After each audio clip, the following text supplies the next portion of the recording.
Hello dear students, welcome back to my channel physics SPC. Electrostatics का एक question. A solid sphere radius R has volume charge density rho equal to rho naught R का square.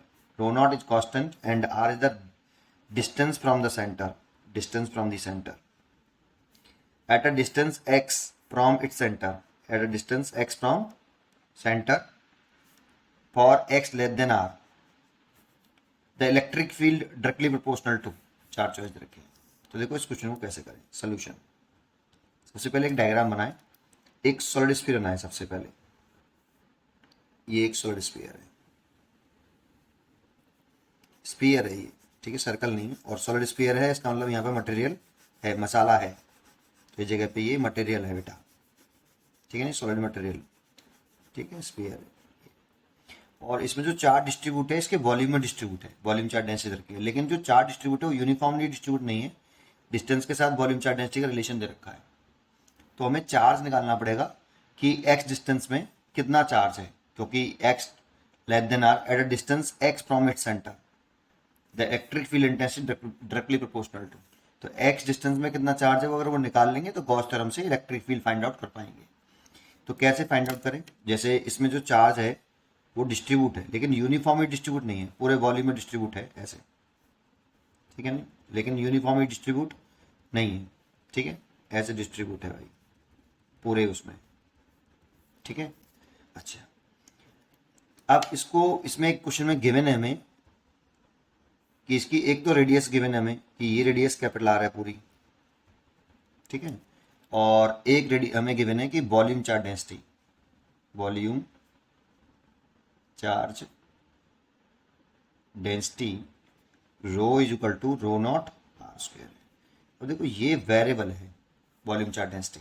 Volume charge density क्या होती है जानते हो? जब charge 1 metre की वॉल्यूम में जो डिस्ट्रीब्यूट हो रहा है उसे वॉल्यूम चार्ज डेंसिटी बोलते हैं। चार्ज पर यूनिट वॉल्यूम होता है वॉल्यूम चार्ज डेंसिटी। तो कैसे करें? अब ये अगर वेरिएबल होता है तो कैसे करते हैं? आर पे जाके डी आर का एक स्मॉल सेगमेंट काटते हैं। तो आर पे जाके डी आर का एक स्पेरिकल सेल काटा है मैंने, ठीक है। आर पे जाके डी आर का, क्योंकि स्फीयर है तो एक स्पेरिकल सेल काटा है ये, आर पे जाके डी आर, जिसकी थिकनेस जो है इस स्पेरिकल सेल की थिकनेस जो है वो कितनी है? डी आर है। ऐसे ये जो थिकनेस है ना, ये वाली, ये डी आर थिकनेस है, ये वाली। और आर पे जाके डी आर थिकनेस का एक स्पेरिकल सेल काट लिया मैंने, ये वाला देखो।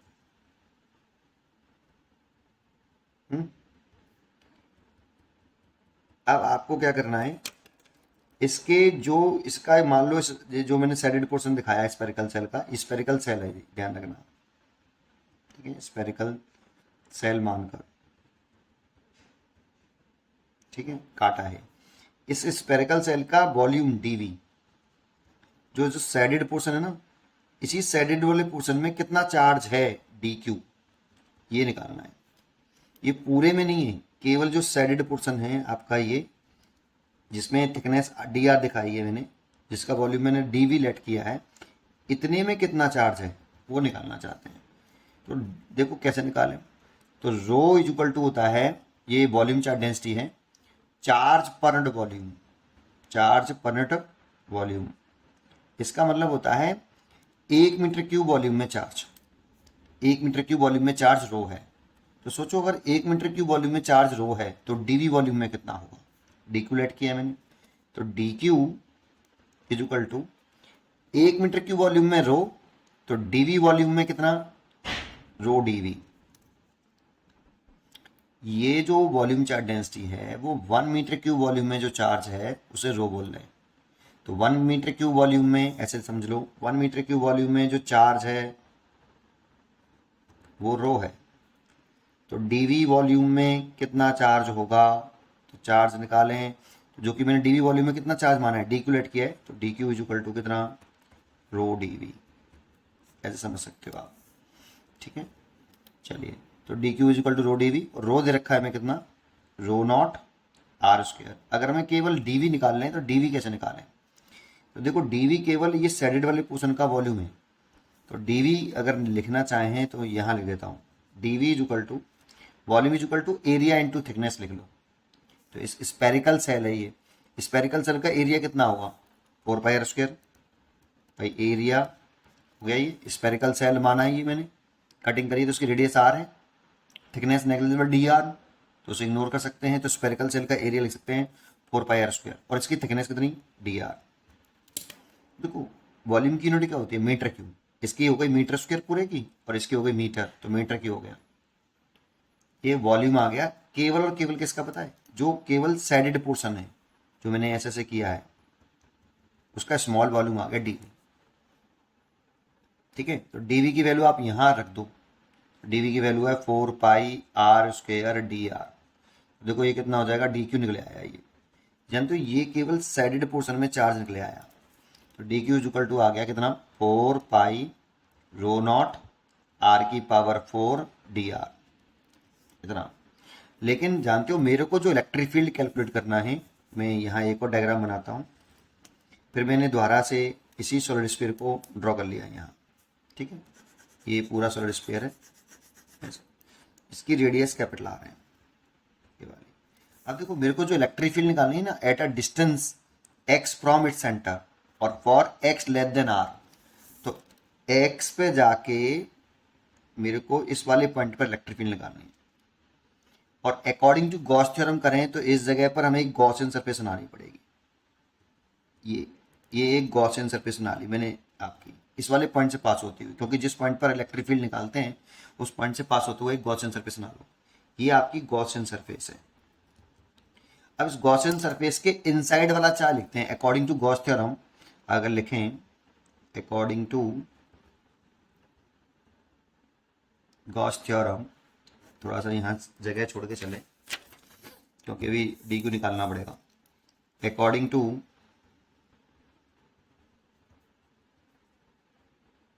गॉस थ्योरम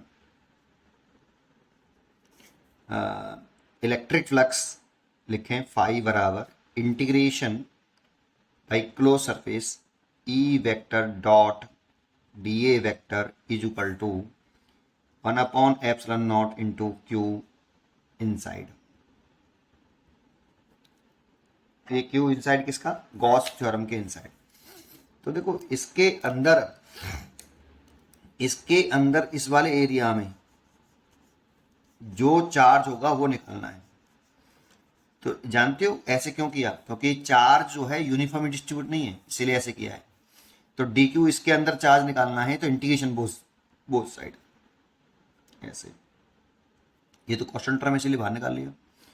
और कितने उसमें निकालना है, यहां पर आर कितना है, आर की लिमिट लिखनी है। देखो तो इस जगह पर आर कितना है 0, और इस जगह पर आर कितना है x, और इस जगह पर आर कितना है स्मॉल आर की वैल्यू कैपिटल आर। यहाँ पे हमने स्मॉल r 0 माना और इस जगह पे स्मॉल आर मान लिया। तो इस जगह पे स्मॉल आर 0 है, इस जगह पे स्मॉल आर 0 है, और इस जगह पे स्मॉल आर की वैल्यू x है। तो 0 to x इतने उसमें मेरे को चार्ज कैलकुलेट करना है, इसीलिए 0 to x लिखूंगा लिमिट।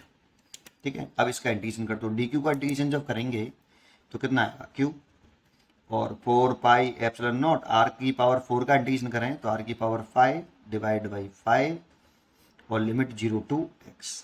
तो q इज इक्वल टू हो गया 4/5 पाई नॉट r0 x⁵। इतना चार्ज इसके अंदर इंक्लोज्ड है, इस वाले पोर्शन के अंदर इतना चार्ज इंक्लोज्ड है। और अब गॉस थ्योरम लगा दें तो इस जगह पर इलेक्ट्रिक फील्ड इंटेंसिटी निकालनी है, तो इसके अंदर पॉजिटिव चार्ज माना है, इसलिए इलेक्ट्रिक फील्ड की डायरेक्शन ऐसे आएगी। और एरिया जो डीए है ना, डीए स्मॉल एरिया है, इसके एक स्मॉल पार्ट का एरिया मान लो ये वाला, ये डीए है, इसकी डीए की डायरेक्शन भी सरफेस से परपेंडिकुलर बाहर की तरफ होती है ऐसे। तो ई और डीए के बीच में कितना एंगल हो गया 0 डिग्री। ये स्मॉल एरिया माना मैंने इसका, तो वैल्यू पुट कर दें integration by close surface E dot product है, डॉट प्रोडक्ट को खोलो, ई डी ए एंगल कितना है 0 डिग्री। ये डॉट प्रोडक्ट खोला A vector dot B vector is equal to 1/ε0 into Q inside है, ये इसकी वैल्यू है 4π, ये क्यू इनसाइड हो गया आपका 4/5 पाई r⁴ x⁵। अब इसका इंटीग्रेशन करें तो ई तो कॉस्ट बाहर निकाल लिया, इसकी वैल्यू निकालनी है, D A integration D A cos zero की वैल्यू 1 बराबर 1 upon epsilon naught into 4y5 pi rho naught X की पावर 5। अब देखो डीए का अगर इंटीग्रेशन करें तो टोटल एरिया आ जाएगा। डीए का इंटीग्रेशन का मतलब होता है जोड़ना, तो ऐसे छोटे छोटे पार्टों को जोड़ेंगे तो इस पूरे स्फीयर का, ये स्फीयर बना है आपका, गॉसियन सरफेस जो है स्फेरिकल शेप का बना है, तो इसका अगर इंटीग्रेशन करेंगे तो डीए का इंटीग्रेशन करें तो इसके टोटल एरिया निकल आएगा स्फीयर का। स्फीयर की रेडियस कितनी है एक्स, इसीलिए इसका टोटल एरिया होगा E into 4 pi X square is equal to 1 upon epsilon naught into 4/5 pi rho naught X की पावर 5। देखो पाई से पाई कैंसिल हो गया और 4 से 4 कैंसिल हो गया, और x की पावर 4 से ये x की पावर 3 बार कट गया, तो e इज इक्वल टू आया, ऊपर बचा रो नॉट और x का क्यूब, और नीचे बचा 5 एप्सिलॉन नॉट, ये बच रहा है आपका। इसीलिए e प्रोपोर्शनल टू x का cube, e proportional to x का क्यूब, इसीलिए इसका आंसर होना चाहिए C choice is correct. C choice is correct. उम्मीद करता हूं कि आपको ये क्वेश्चन जरूर समझ में आया होगा। पढ़ते रहिए और खुश रहिए। Thank you.